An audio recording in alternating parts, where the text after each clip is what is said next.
Hey, sister, if you are physically exhausted, spiritually weary, and tired of chasing answers that never seem to bring lasting peace, I want you to know you're in the right place. I made this podcast for you, not for the woman who has it all figured out, but for the one who's quietly wondering if she ever will. Maybe you've been to doctors, more than one, maybe more than you can count. You've sat across from people in white coats who told you your labs looked fine, that everything was normal, that maybe it was just stress or your age or all in your head. And you walked out of those appointments knowing something was wrong, but feeling like no one believed you.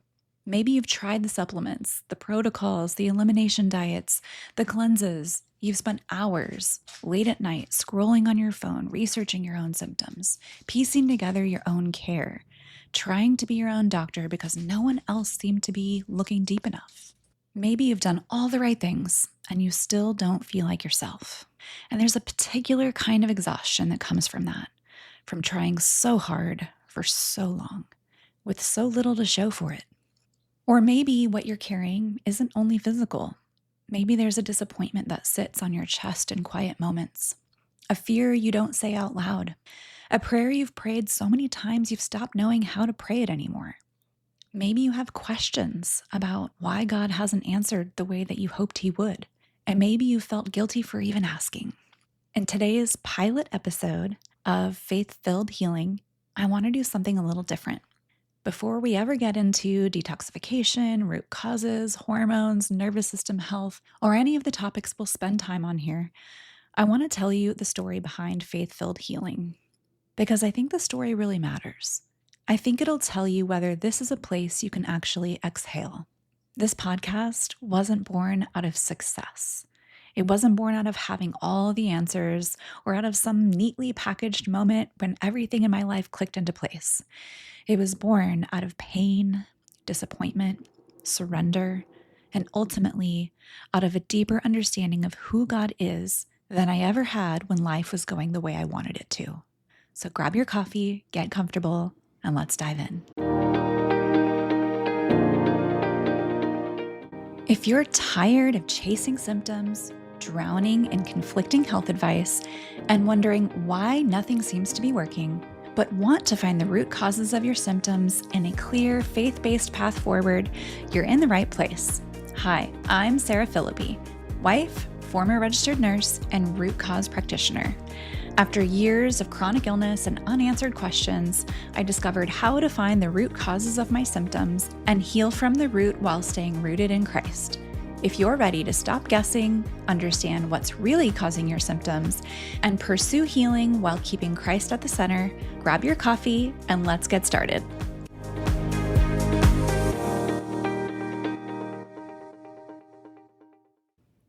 Welcome to Faith Filled Healing. I am Sarah Phillipe. I am a functional diagnostic nutrition practitioner, a board certified holistic health practitioner, a former registered nurse of 13 years, and most importantly, a follower of Jesus. And that last part is not a footnote on this podcast. It's the lens that everything else gets filtered through. If there's one thing I've learned over the years, both in my own story and walking with hundreds of women in theirs, it's that healing is rarely as straightforward as we wish it would be. Most of us want a quick answer, a clear roadmap, a guaranteed outcome. We want to know that if we do A and B, we'll get C. And when life and our bodies don't cooperate with that formula, we feel like we've failed. Or worse, we feel like God has. But life doesn't work that way, does it? And neither does healing. This podcast exists because I believe women need both practical wisdom and biblical truth, real roots for the body and a real foundation for the soul. We need answers about our health, and I'm going to give you a lot of them here, but we also need a framework that holds us when the answers don't come as quickly as we hoped, or don't come in the shape we're praying for. That's what I want to build with you in this space. But before we go any further, I want to tell you about a free resource I've put together called the Toxic Load Assessment and Masterclass. If you've been wondering why you still feel stuck despite doing all the right things, this is a great place for you to start. It walks you through some of the hidden stressors environmental, physical, emotional, and spiritual, that may be quietly contributing to your symptoms and helps you see your situation with fresh eyes. It's completely free and you can grab it at sarahphillipe.com, and there is a link to it in the show notes. Now let's get into this story. A lot of people assume that because I help women uncover root causes and walk them through healing, that I've always had all this figured out, that I came into this work from some place of expertise and certainty. And let me tell you that nothing could be further from the truth. For years, I was the woman I now help. I had symptoms that weren't being explained. I was tired in a way that sleep didn't touch. Things were really off in my body, and I knew it, even when the labs said otherwise. I was really frustrated. I was confused. I was quietly just desperate, searching everywhere for answers. And as a nurse, I expected the medical system to have those answers for me. That was the world I'd been trained in, the system I trusted. Instead, I found myself on the other side of it, sitting in offices being told I was fine when I knew I wasn't, being handed prescriptions for symptoms instead of explanations for causes, feeling often like just another chart. So, like a lot of the women I work with now, I started digging deeper. I dug into root causes, nutrition, toxicity, gut health, hormones, detoxification. I read, I studied, I completed my certification in functional diagnostic nutrition. I experimented on myself, and slowly, not in one big breakthrough moment, but in 100 small ones, I started getting answers. My body began to come back online. I started to feel like myself again. That journey eventually became the foundation for the practice I later built and for the work that I do today. And this is just a part of my story, a brief little snippet, and I'll get into more of it as we embark on this journey together.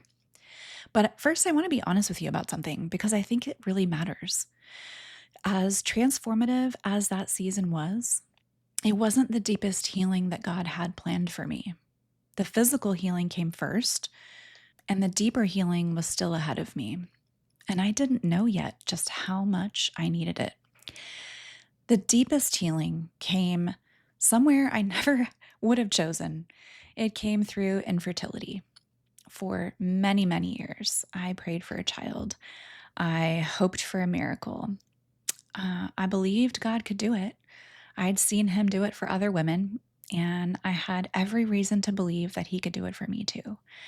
And so I did everything I possibly could to improve my chances of getting pregnant in my own strength, in my own power. I changed my diet. I changed my lifestyle. I gave up things that had become a part of my life. I gave up drinking any alcohol. I gave up caffeine. I stopped coloring my hair. I worked on my mindset. I lived like I was already pregnant. And I waited and I prayed. I cried out to God, and I spent so many countless nights on the bathroom floor. I hoped and hoped and hoped. And month after month, year after year, I was disappointed. I was heartbroken again and again and again. There's a particular kind of grief that comes with unmet hope, isn't there? It doesn't have a funeral. It doesn't have a clear ending, really. It just keeps showing up in the calendar, in baby announcements, in well-meaning questions from people who don't know what to say. Eventually, I had to sit down with a question I had been avoiding. What happens when God doesn't give me the thing I've been praying for? Can I still trust him? Can I still call him good? Can I still believe he loves me, really loves me, if the answer keeps being no, or not yet, or not the way I imagined? Because if we're honest, most of us don't struggle to trust God when he says yes. We struggle when he says not yet, or no, or not in the shape that you were hoping for. That season exposed something in me I couldn't see before. I had attached my hope to an outcome. I thought I was hoping in God, but really I was hoping in a thing I wanted God to do. And when that thing didn't happen, the disappointment wasn't only about the circumstance, it was about him. I was disappointed with God. And it took me a long time to have the courage to even say that out loud. But God is so kind. He didn't flinch from my honesty. He met me in it. Slowly, he began moving my hope off the outcome and back to himself. He taught me, and is still teaching me, that hope anchored in who he is doesn't put us to shame, even when the thing we longed for never comes. He never gave me a child, but he has healed that part of my heart in a way that I didn't think was possible. He lovingly took away the desire and gave me himself instead. And somehow, that's been enough. What's interesting is that my deepest spiritual transformation didn't happen during my health journey. It came years later. The body got healed first. The heart took longer. I grew up in church. I grew up loving worshiping the Lord. I went to Christian school. I went to church camps, youth groups. I knew the right answers for things. From the outside, I looked like a Christian who had it all together. But somewhere underneath, I didn't actually understand the heart of God. I knew about him, but I didn't really know him. I carried shame that I had never fully surrendered to the Lord. I believed quiet lies from the enemy about myself that had been there so long I stopped noticing them. I believed I was someone less deserving of God's love than the women around me. I intellectually understood forgiveness. I could have explained it to you in detail, but I wasn't living like someone who had actually been forgiven. I was performing. I was striving. I was hoping that if I worked hard enough at being good, I could earn what had already been given to me freely. And so I felt distant from God, disconnected even, like I was living in a spiritual desert, going through the motions of a faith that wasn't moving anything in me. But again, God is so kind. And I keep coming back to that because I keep finding it to be true. Over these last few years, he has patiently torn down lie after lie after lie. He's shown me that so many of the beliefs I held about him weren't coming from scripture at all. They were coming from my own experiences, my own wounds, my own misunderstandings. The voice I thought was his was often just my own fear in a holy sounding accent. And slowly, he's been teaching me who he really is. Not just a God who saves and then stands at a polite distance, but a father who pursues relentlessly, a father who disciplines because he loves, a father who never abandons his children, even when they wander, a father who is good, actually good, even when I don't understand what he's doing or why. That is the healing I didn't know I needed. And it's the healing I want every woman who listens to this podcast to have access to. Then came another lesson, one I really didn't see coming. My practice. If I'm being honest with you, and I want to be, there was a long season where my practice had quietly become my identity. I had built my practice out of my own pain. My pain became my purpose. But it became more than my purpose. It became my identity. I had poured my heart into it. I loved it in a way that, looking back, was probably more than I should have. And somewhere along the way, I started carrying it in my own strength, like everything depended on me. I believed that if I worked hard enough, had the right strategies, pushed, hustled, had the right business coaches, had the right connections, I could make it successful, wildly successful. I thought growth was my job. And I thought the outcomes were my responsibility. And when things were good, I felt good. When things were struggling, I was struggling.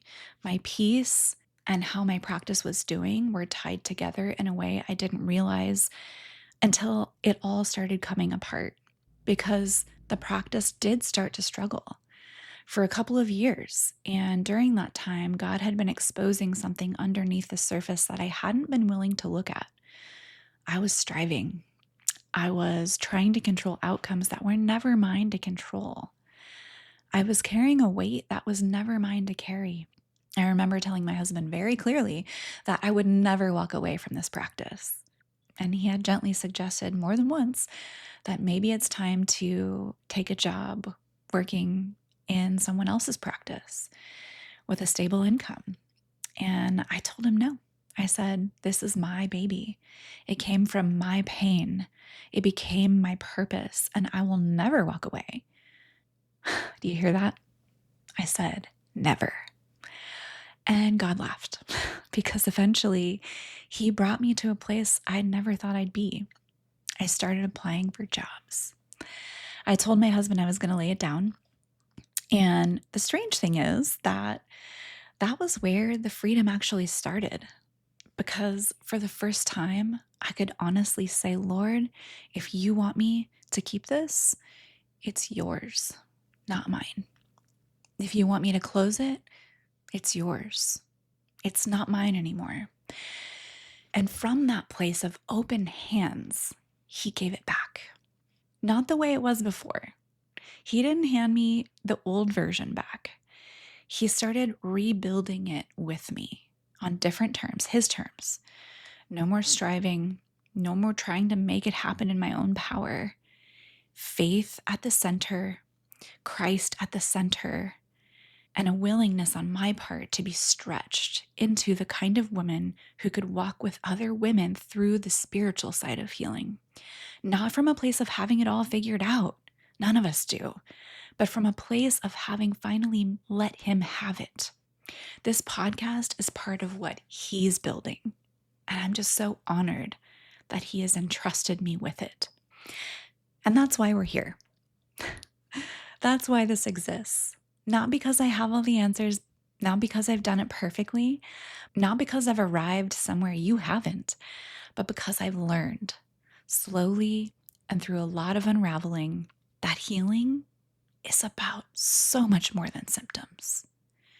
Yes, we're going to talk about root causes here. We're going to talk about detoxification, nutrition, hormones, nervous system health, environmental toxins, labs, and very real, very practical strategies. I'm a practitioner. I love the science, and I'm going to bring you the science. But we're also going to talk about fear, about disappointment, about identity, about trust, about surrender, and about what it actually looks like to pursue healing without making healing the center of your life. Because here's the thing I keep coming back to. Healing is a gift, but Jesus is the goal. And I believe God cares deeply about our physical health. He made these bodies. He calls them temples. But I also believe he cares about something even deeper. He cares about our hearts. And he's not willing to settle for healing the body if it costs us our soul. Sister, wherever you find yourself today, whether you're waiting for answers, waiting for healing, waiting for a diagnosis, waiting for a breakthrough, or just plain exhausted from trying to figure all of this out on your own, I want you to hear this clearly. You do not have to carry it all. You were never meant to. God sees you. He knows your story, every chapter, including the ones no one else knows about. He has not forgotten you, even in the seasons that feel the most silent. And even when the path forward feels completely unclear, he's still faithful. That has been the one thing over and over again in my life that has proven true when nothing else did. My prayer is that this podcast becomes a place where you find practical wisdom, biblical truth, and the kind of encouragement that meets you where you actually are, not where you think you should be by now. So thank you for being here. Truly, I don't take it lightly that you've given me this time. I'm so grateful that you're walking into this with me. If today's episode resonated with you, do me a favor and subscribe so you don't miss what's coming. Share it with a friend who needs to hear it. And if you're ready to take your next step, head over to sarahphillipe.com, grab your free toxic load assessment and masterclass. I'll see you next week on Faith-Filled Healing.